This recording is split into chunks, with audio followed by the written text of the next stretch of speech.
JNU में बहुत लोग नारे लगा सकते हैं, अल्लाह के नाम से लगा सकते हैं, भारत तेरे टुकड़े होंगे इंशाअल्लाह इंशाअल्लाह। इंशाअल्लाह का मतलब जानते हैं आप लोग? इंशाअल्लाह का सिर्फ इतना ही मतलब होता है, अगर अल्लाह ने चाहा तो। अभी अल्लाह ने नहीं चाहा है। अल्लाह ने चाहा है भारत के टुकड़े ना हो, इसलिए अल्लाह ने एक पैगंबर भेज दिया है।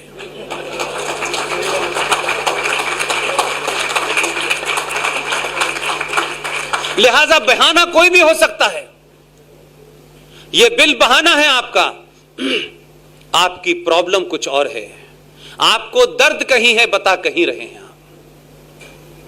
आप इस समाज को समझते हैं कि दिल्ली में नेहरू जी हैं, गांधी जी कहीं टहलने चले गए हैं। यह समझ से बाहर निकाल दो। ये 2019 का भारत है, सड़कों पे लोग हिसाब पूछेंगे इस देश से, ध्यान रखिएगा। ये देश को सेकुलरिज्म के नारे में बहुत बेवकूफ बनाया है लोगों ने। अगर ये नहीं होते, और आपको समझ नहीं आता है, आपको समझ नहीं आया कि 2014 में मोदी पैदा क्यों हुआ। अगर आप ऐसा करते तो मोदी पैदा ही नहीं होता। आपने मजबूर कर दिया इस देश को कि मोदी पैदा कर दे। और इतना मजबूर मत कीजिए, मैं फिर बता रहा हूं, अभी भी कहीं ठहरने की गुंजाइश है। इस देश में अभी भी लोग सच को सच कहने वाले हैं, चाहे उनकी अपने धर्म के और अपनी कम्युनिटी के खिलाफ ही क्यों ना चाहे। तुम तो गलत बात को भी सही कहना चाहते हो, सही बात को भी गलत कहना चाहते हो, और चाहते हो कि इस देश की मेजॉरिटी मान ले। इस समाज को, जो समाज 1000 साल की गुलामी के बाद भी टॉलरेंट है, उसे इनटॉलरेंट होने पे मजबूर मत करो। दुनिया में कमजोर से कमजोर चीज भी उसकी एक क्षमता होती है, उसके बाद फिर वो ये मान लेती है चाहे मैं मर जाऊं लेकिन बर्दाश्त नहीं करूंगी। ये 2014 और 2000 सिर्फ घटना मात्र से पैदा नहीं हो गया है कि कोई मनमोहन सिंह से नाराज था। 2014 में तो कह सकते हैं, 2019 में इस देश के सनातनियों ने 19 पैदा किया। सारे नुकसान होने के बाद, 1000 सवाल होने के बाद, इकोनॉमी खराब है, जीएसटी लगा दिया, तब भी इस देश ने पहली बार एक राष्ट्र के रूप में सोचा कि हमारा नुकसान हो जाए लेकिन राष्ट्र का नहीं होना चाहिए। इसलिए 2019 पैदा हुआ है। इसलिए मैं बार बार कहता हूं कि जितनी आग लगानी है एक बार लगा लो। ये देश देख ले, शांति प्रिय हम के लोग, अल्लाह के मानने वाले लोग, एक इंसानियत की बात करने वाले लोग, अल्लाह की राह पे चलने वाले लोग कैसे उस मुल्क को आग लगा रहे हैं जिस मुल्क में इस्लाम उनका मजहब नहीं है। दुनिया में जहां जहां तुम्हें शरण मिल रही है, सब वो मुल्क हैं जहां इस्लाम नहीं है। अगर इस्लाम के मानने वाले हो और पूरे ईमानदार हो तो इस कसौटी पे तय होगा कि भारत की माइनॉरिटी सुरक्षित है या नहीं है।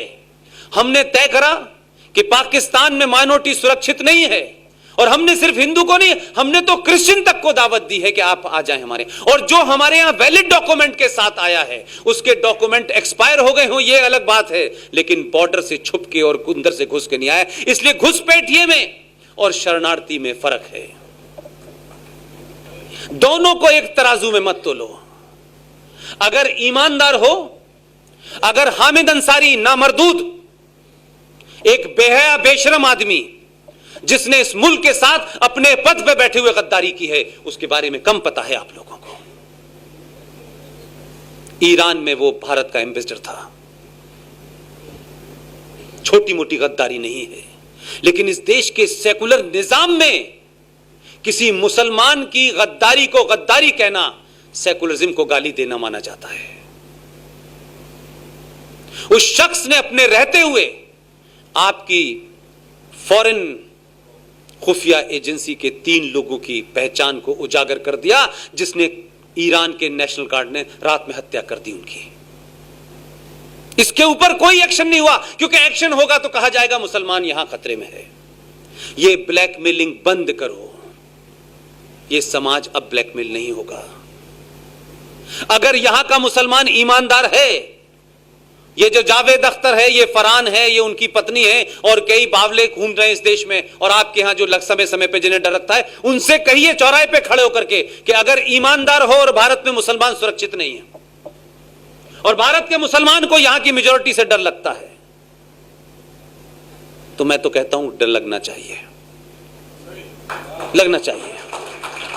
लेकिन मेरा दूसरा आर्गुमेंट है, आप ईमानदारी से जो भी आपको पवित्र जगह लगती हो अपनी मस्जिद के अलावा, और मस्जिद, सारे मक्कार मुसलमान वहां खड़े हो जाएं, मौलवी हो, मुफ्ती हो, हाजी हो, एक्टर हो, करेक्टर हो, ड्राइवर हो, कंडक्टर, सब खड़े हो जाएं और पाकिस्तान और बांग्लादेश से यह मांग करें कि हमारे मुल्क में हम सुरक्षित नहीं हैं, हमारे मजहब को हिंदुओं से और सनातनियों से खतरा है। पाकिस्तान और बांग्लादेश की हुकूमत से कहें कि आप भी अपने यहां सिटीजन अमेंडमेंट बिल लेके आए और जो मुसलमान इस देश में सुरक्षित नहीं है वो वहां जा सकता है। और पाकिस्तान की हुकूमत अगर इस्लाम और मुसलमान के लिए इतनी चिंतित है कि मुसलमान कहीं पे उसके साथ में, वो तो पाकिस्तान की मुसलमान को, सरकार को ओपनली कहना चाहिए कि जो जो मुसलमान भारत में सुरक्षित नहीं है वो पाकिस्तान आ जाए, हम नागरिकता देंगे। मेरा आज दावा है मेरा, एक मुसलमान चला जाए यहां से कि मुझे पाकिस्तान की नागरिकता चाहिए, आप जो कहेंगे मैं करूंगा। लेकिन ये मक्कार सिर्फ आपको डराने के लिए कहते हैं कि भारत में मुसलमान सुरक्षित नहीं है। कह के तो देखो, जाओ तो वीजा तो अप्लाई करो कि हम वहां जाना चाहते हैं, हम टिकट भी देंगे और कोशिश करेंगे एक ही तरफ की दें।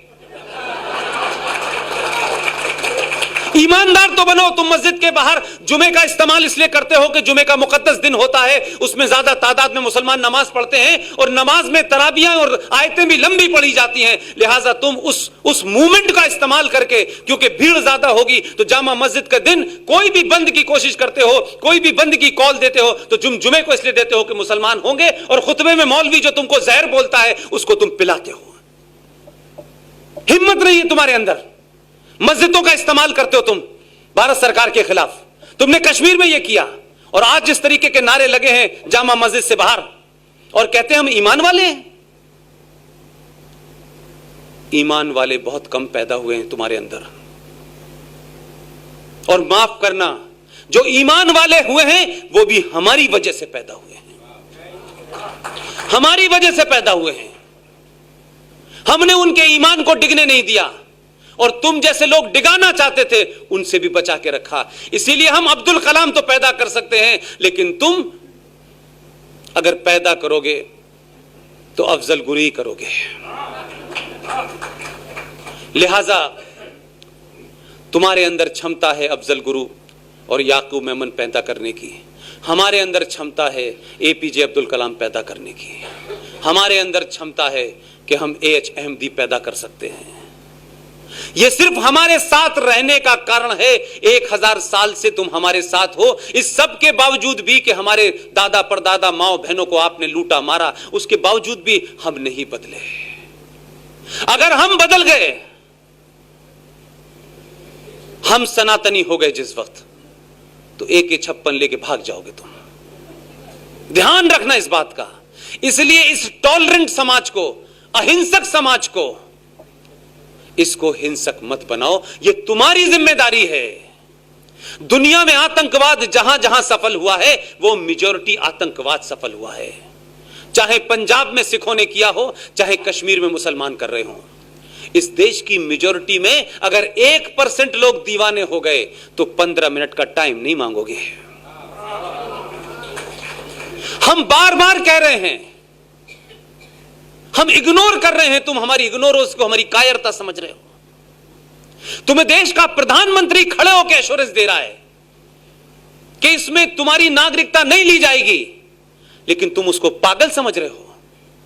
तुमको ऐसा लगता है कि यह प्रधानमंत्री हमारे घर पे आए, हमारी ठोड़ियों में हाथ डाले, हम इसको जलील करें, बताएं कि हमारी ताकत के सामने ये झुक गया और अब हमारे से पूछने आया है, बताओ मेरे भाइयों क्या करो। यह नहीं होने वाला, हम उसको ऐसा नहीं करने देंगे।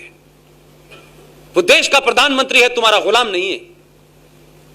उसने भारत के संविधान और भारत की संसद में जो काम किया है वो 24 कैरेट का लीगल काम है, क्योंकि तुम्हें इलीगल काम करने की आदत पड़ गई थी और तुमने जिन लोगों को तख्तों पे बिठाया वो तो ऐसे लोग हैं। अभी वीर सावरकर के परिवार के कोई साहब मुझसे मिलने आए थे। मैंने उनसे कहा थोड़ा सा आप लोग सचेत रहें।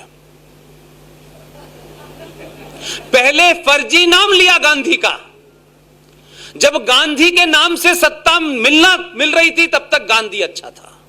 मैंने कहा सावरकर साहब का ध्यान रखना, अब इन्हें गांधी के नाम से नहीं सावरकर के नाम से मिलेगी, इसलिए नाम बदलना चाहते हैं ये।